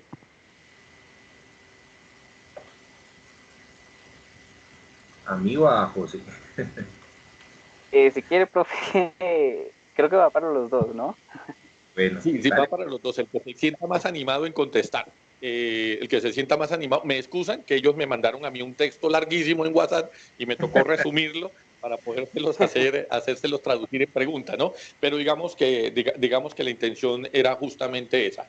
Ellos dicen que las exposiciones que han hecho son muy valiosas, muy buenas, pero que acusan que de pronto podría llegarse a la simplificación del mal, ¿cierto? Queriendo señalar responsables cuando la responsabilidad real, o sea, no radica en el medio ni en el instrumento, sino en la estructura cultural. O sea, que podemos eliminar los cines, podemos hacer como hizo Corea del Norte, eliminar las cinematecas, eliminar las formas de visualización al mundo exterior, y seguiremos teniendo un tipo de comportamiento social muy parecido al que tenemos actualmente, independientemente tengamos contacto con esa estructura del cómic o esa estructura imperial mercantil o no, ¿sí? Y en ese sentido les dirigen las preguntas a ambas. Pues, si me permiten, mira, eso es como la droga. A veces se cree que eliminando el estupefaciente se acaba el problema. Y hay otros más inmorales que creen que eliminando al que consume el estupefaciente se soluciona el problema. Esto es una cuestión compleja. Yo estaba pensando en algo similar en lo que tiene que ver con la música. A veces, sobre todo en el metal, se le acusan a muchos que han salido a matar en serie porque escuchan una canción de Marilyn Manson o de Cannibal Corpse. Y uno dice, claro, esas letras, sobre todo las de Cannibal Corpse, son muy violentas, ¿sí? Y sin embargo, ¿qué tanto puede incidir eso en la población? Yo digo, en principio, el hecho de que exista esa música es un reflejo. Perdón, ¿me escuchan? Sí. Sí, te Sí, sí, escuchamos. Ah, ok, es que me cayó el micrófono. El hecho de que exista esa música o el arte grotesco es más bien un reflejo de eso. Entonces, cuando se dice la caricatura, yo siempre la pienso, ¿la caricatura de qué? Los cómics, como el cine, como las novelas, como la música, son una expresión de eso que se está viviendo, de eso que se está padeciendo, ¿sí? Y creo que es un vehículo que puede ser aprovechado para despertar la conciencia o también que puede ser aprovechado para legitimar ciertas cosas. Por ejemplo, en la guerra de Irak, los Estados Unidos pues envían sus tropas y cuentan, eso lo escuché en un documental de Michael Moore, que dentro de los tanques escuchaban música de Slayer para motivarse a matar gente. Y uno dice, wow, pero la culpa es de Slayer, no. Uno puede escuchar Slayer acá y decir, oiga, sí, tremendo esta gente cómo mata y hace y demás. Nosotros en el terreno, en Colombia tenemos bandas como Masacre, que precisamente no hace una apología a eso, sino que es una forma de denunciarlo. Yo creo que la literatura y el arte, aunque no son ajenas al contexto donde se crean, sí tienen cierta libertad de expresar lo que quieran. Es decir, mire, yo lo expreso de esta forma y de esta otra. El problema es que no haya opciones. El problema es que uno pueda ver a Superman, pero no pueda ver al Chapulín. Eso es lo que veo grave. Porque en una sociedad democrática, donde uno tenga efectivamente las posibilidades de ver ciertas cosas, estaría bien. Pero hay un problema sociológico más grave, y es que constantemente nos han educado en la violencia, constantemente, y no solamente por la televisión, que ya de por sí hace apología de eso, sino me refiero a las formas en cómo resolvemos los conflictos. No estamos acostumbrados a dialogar. Yo a veces uso esto a manera de chiste, digo, usted hablando con su esposa le ha preguntado cuál es su marco teórico, cuando están discutiendo le dice, oye, espera, ¿tu marco teórico? No, eso no se presenta. A veces se queda en un nivel demasiado abstracto donde dices que yo siento esto y aquello, pero no se logra cuestionar. Eso tiene que ver más con nuestra educación, con el pensamiento crítico, la manera en que nosotros como formados y como formadores eh, evitamos que la gente piense. En tanto que logre pensar y tenga un criterio, usted le pueden ofrecer lo que sea y podrá consumirlo o no. Hay gente que escucha metal, por ejemplo, y se cree ario. Eso hay que decirlo. Se cree ario y un día entonces saluda la esvástica. Y hay otros que escuchamos esa música y decimos, no, pero eso no tiene por qué influir en mí. Yo creo que lo mismo habría que aplicarlo a los cómics. ¿Sí? Digamos en esa idea de no diabolizar o de pensar que es un vehículo detonante. No lo es, no lo es. Sí, sí me parece que de todas formas sí responde a un mercado donde eso resulta lucrativo, así como las novelas de narcotráfico. Eso resulta lucrativo, entonces se hace una y otra vez, y pues la gente que hace esas novelas o esas narco historias, pues se lucra. Y sin embargo, me parece que ese ya es otro tema y es cómo el mercado captura a cierto pueblo y le saca, y le saca, y le saca. El día que se puso de moda el reggaetón, pues eso se dio para todo, porque eso atrae público. El problema no está en la producción, sino en el consumo. El día que no querramos ver Superman, pues van a quitar Superman. Bueno, por ahí. José David. Profe Bien. José David, le doy 6 minutos y ya les tengo una muy buena noticia cuando tu merced termine. Vale, muchísimas gracias, profe. Eh, coincido en algunos elementos con el profesor Acevedo y difiero de algunos otros. ¿Qué es lo que debemos de hacer cuando leemos un producto, y más un producto cultural como los superhéroes? Debemos tomar su referente cultural, criticarlo, analizarlo, descontextualizarlo y desmitificarlo para encontrar en sí mismo lo esencial del mensaje, que es lo que se quiere llegar. Si nosotros descontextualizamos cualquier película de superhéroe o cualquier elemento de eso, realmente, ¿qué es lo que encontramos? Dos manes grandes, musculosos, dándose golpes. Y ahí queda la película realmente. Pero cuando nos permitimos observar un poco más, debatir un poco más, preguntarnos un poco más de los referentes ahí, notamos entonces en ese producto cultural, como los cómics, notamos nociones filosóficas como las que discutimos hoy, históricas como las hemos visto, antropológicas, e incluso nos invitan a preguntarnos si podemos alcanzar a hacer algo más. De alguna manera, los cómics de superhéroes y de estos personajes heroicos, más allá de todo el capital simbólico que tienen, más allá de toda esa representación eh, histórica, más allá de todo eso, nos permite pensarnos en elementos humanos, nos permite pensarnos oiga, si yo tuviera los poderes de Superman, ¿qué haría? ¿Sería lo mismo que este personaje o haría otra cosa? Si yo tuviera todo el dinero que tiene Batman, haría lo mismo. Nos permite vislumbrarnos en nuevas posibilidades con el pro de hacernos más humanos o con el pro de mostrarnos una nueva concepción de pensamiento. ¿Sí? Sí, claro, son personajes animados, nunca los vamos a ver en la realidad, nunca vamos a ver un Superman, nunca vamos a ver un Batman, nunca vamos a estar divididos, nunca vamos a mirar todo lo que vemos en estas historietas, más allá de la ficción, nunca lo vamos a mirar. Pero ¿qué es lo que podemos mirar ahí? Situaciones de nuestra cotidianidad que nos permiten reflejarnos en ellas y de alguna u otra manera tomar una postura, como le decía el profesor Acevedo, de haré esto como este personaje o haré esto conforme a otros personajes, o tomar de todos estos personajes y tomar un actuar.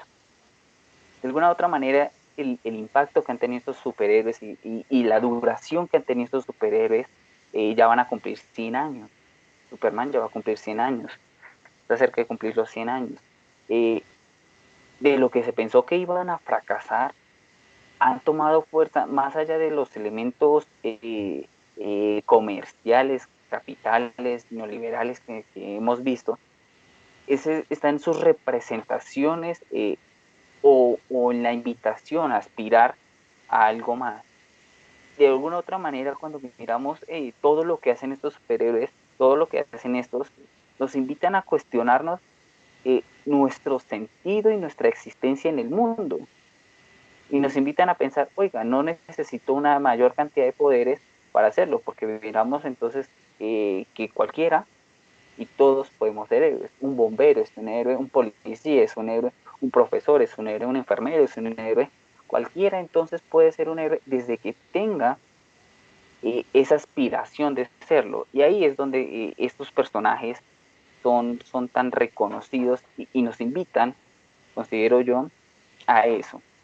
Sí, claro, tenemos que hacerles unas críticas a lo que representan textualmente, pero si los miramos desde otros análisis, desde otras visiones, desde otros elementos filosóficos, antropológicos, podemos mirar entonces eh,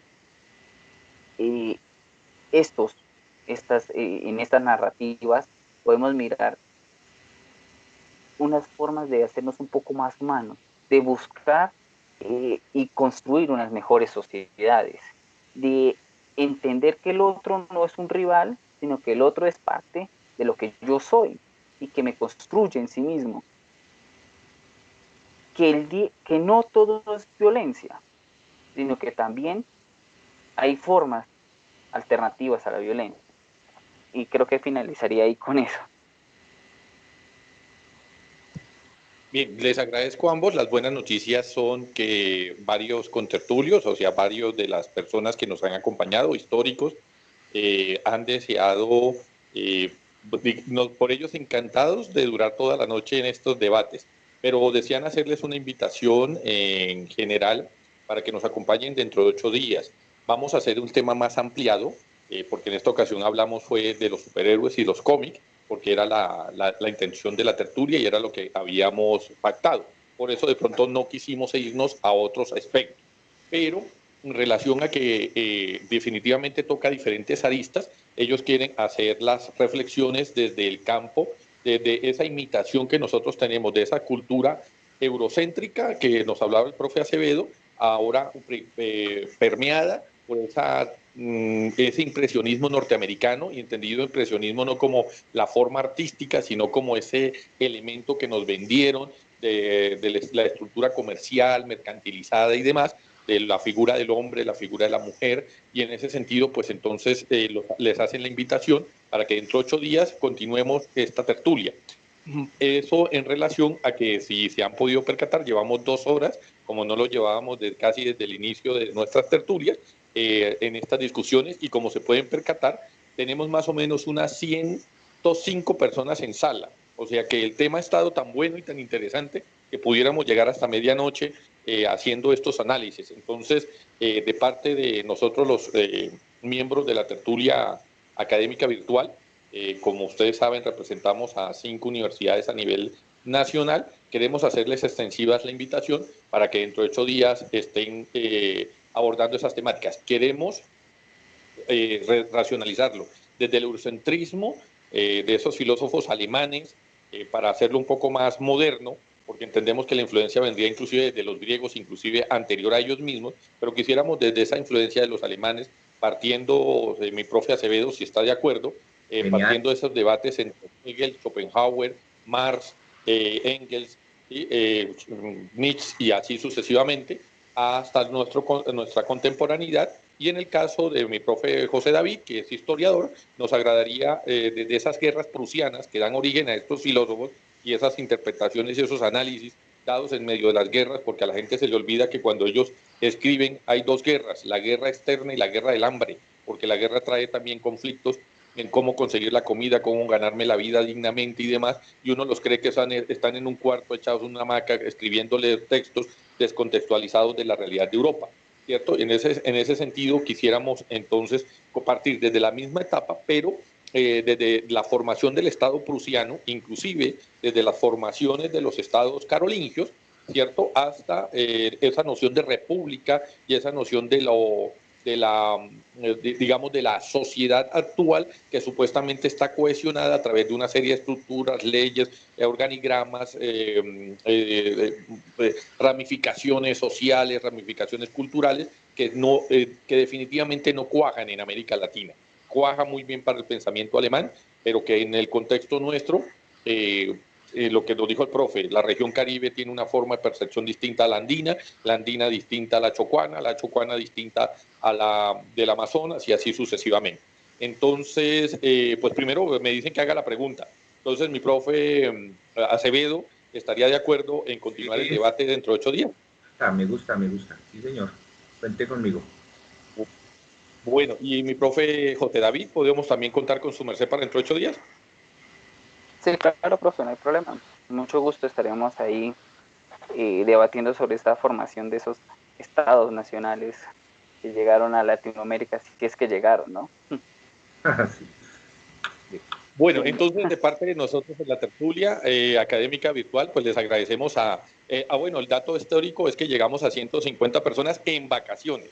Habíamos tenido estos niveles de audiencias extrañamente en los exámenes de primer y segundo corte, pero no habíamos tenido en vacaciones 150 personas. Sí, eso significa que el tema estuvo buenísimo, estuvo para alquilar balcón. No, todavía no se salgan, apenas estamos en la despedida, ya hay algunos emocionados despidiéndose. Para ir a ver. En cuenta que están todos 2 horas, Yo creo horas que más de debate. que Estados Unidos, ¿no? 2 horas de debate y les quedó tan agradando que no se salía, como normalmente a las 45 minutos a la hora ya teníamos la mitad de la audiencia, pero hoy estuvo tan interesante que llegamos a tener 150 personas y en estos momentos en sala hay 110.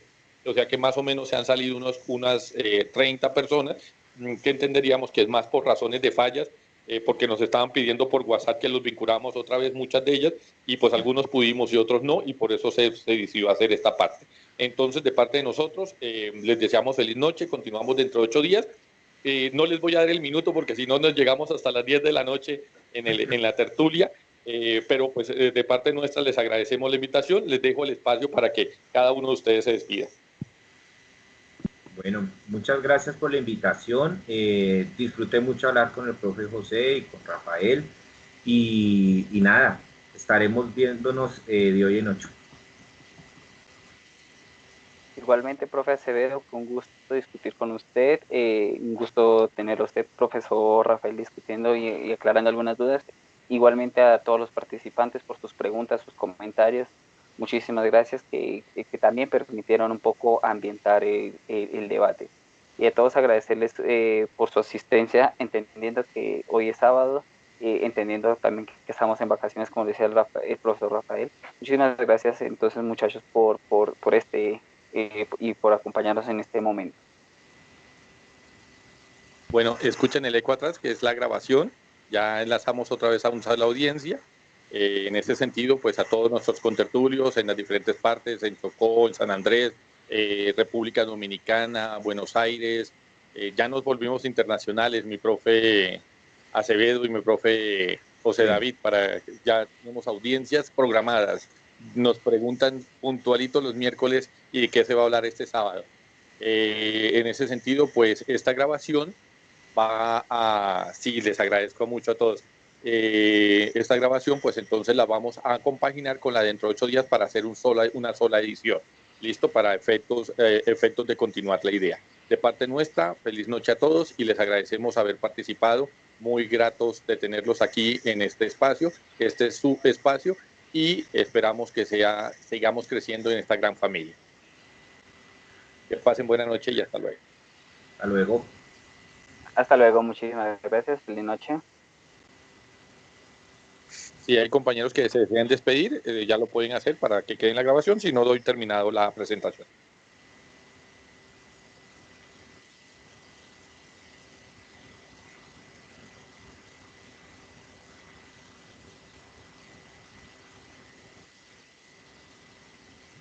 Buenas noches, muchas gracias, profe, por el debate, estuvo muy chévere, interesante.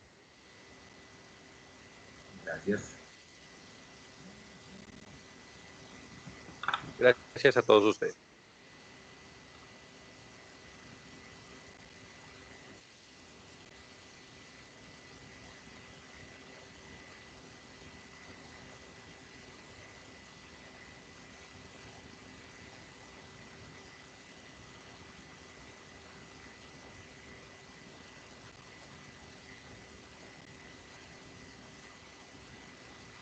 Bien, mis profes, si gustan, vamos desconectando, que como son 105 personas saliendo, entonces nos vamos a demorar por ahí unos 10 minutos en, en desvincularlos a todos. Listo, estamos charlando, Rafita. Chao. Listo, ya los llamo. Dale, dale.